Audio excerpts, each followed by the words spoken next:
네, 지난주까지 정말 고생하셨어요. Diluted EPS 제일 어려운 부분인데요. 여기에 대한 공부는 모두 끝났습니다. 자, 그런데 하루를 제가 더 배정을 한 이유가 기왕 스탁 옵션에 대해서 제가 이야기를 꺼냈기 때문에 여기에 대해서 조금 더 설명이 필요하다라는 부분이 생각났기 때문입니다. 이 스톡 옵션은 많은 스타트업, 벤처 기업에서 활용하는 편입니다.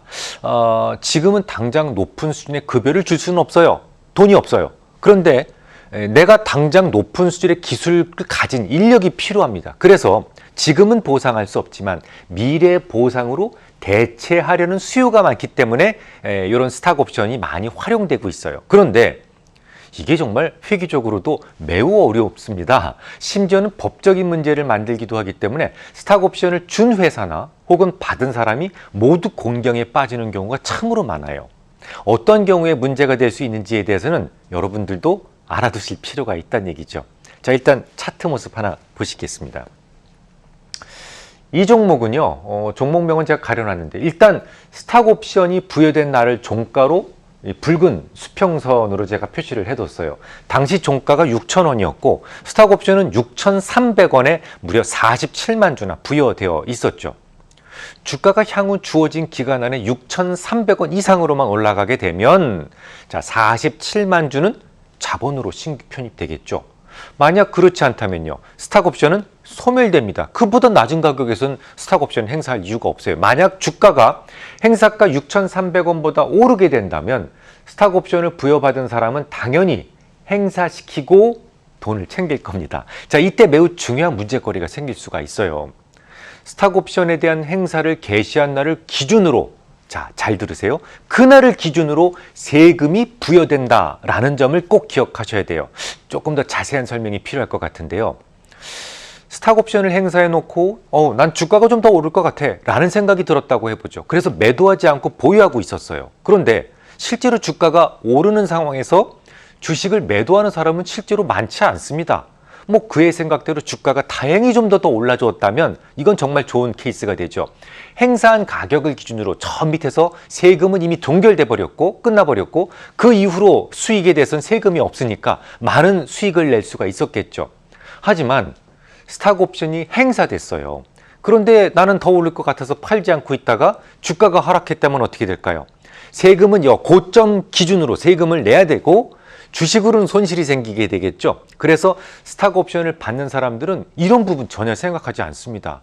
그러고 있다가 낭패를 보는 경우가 종종 있어요. 그리고는 뭐 이런 말을 하죠. 회사로부터 배신을 당했네. 뭐 내가 여기 회사를 위해서 얼마나 일을 했는데 나 뒤통수를 치네. 뭐 이런 얘기를 하고 소송을 거는 경우도 있어요. 차트 모습을 보시죠. 요 외가 바로 분쟁의 소지가 아주 높은 그런 차트의 모습인데요.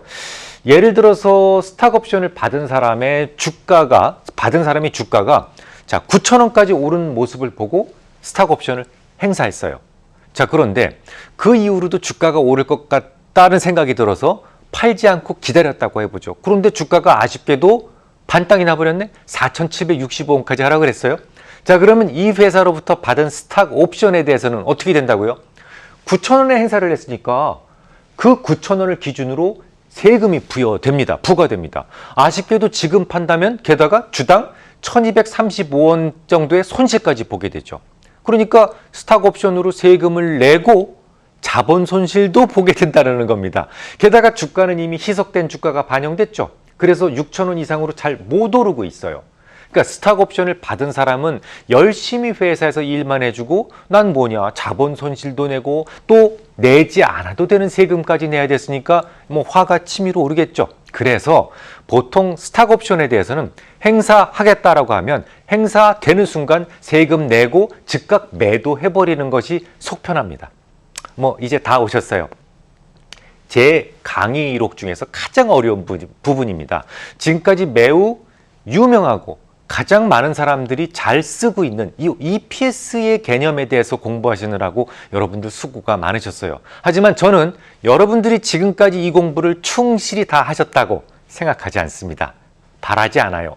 이 개념이 분명하게 좀 잡혀야 이 수익 가치에 대한 정확한 이해를 좀 하실 수가 있겠구나라는 생각에 제가 좀 무리해서 자세하게 설명을 드렸습니다만 사실 진짜 목적은 요 EPS라든지 PER 몇 배수, 뭐 EBITDA 몇 배수 이런 이익 지표들은 함부로 사용하는 것이 아니다라는 것을 제가 입증하기 위해서 좀 구구절절히 말씀을 드렸던 거예요. 어떤 회사가 합법적으로 혹은 편법적으로 이익을 조작할 수 있습니다. 얼마든지 가능해요. 그런데 일반적인 투자자는 물론이고 소위 전문가 집단에서도 그것을 정확하게 찾아낼 수 있는 사람은 미안하지만 10%도 되지 않습니다. 이 금융 이론만 공부를 충실히 했다고 해서 되는 것도 아니고 충분한 경험치가 함께 받쳐줘야만 하기 때문이죠. 또한 적법하게 나온 EPS라고 할지라도 상당한 수준의 금융 상식을 가지고 있어야만 요걸 수정해서 딜루티드 EPS를 뽑아낼 수 있기 때문에 여러분들처럼 초보 투자자들이라면 지금까지 제가 설명드렸던 모든 것들을 하나하나 과정을 거쳐서 계산을 뽑아낸다는 것은 거의 불가능에 가깝습니다. 게다가 지금까지 말씀드렸던 것은 실전에서는 이렇게 나오지 않아요. 이건 너무 간단하고 정말 단순하게 딱딱 떨어지는 경우인데 이런 경우는 없어요. 예를 들어서 주식이 전환돼도 딱 1월 1일 날 전환되는 경우도 거의 없고 또 한두 가지 조건이 합쳐지기도 합니다. 그걸 모두 정확하게 계산해 내려면 정말 수학적인 능력을 타고나야만 가능한 일이에요.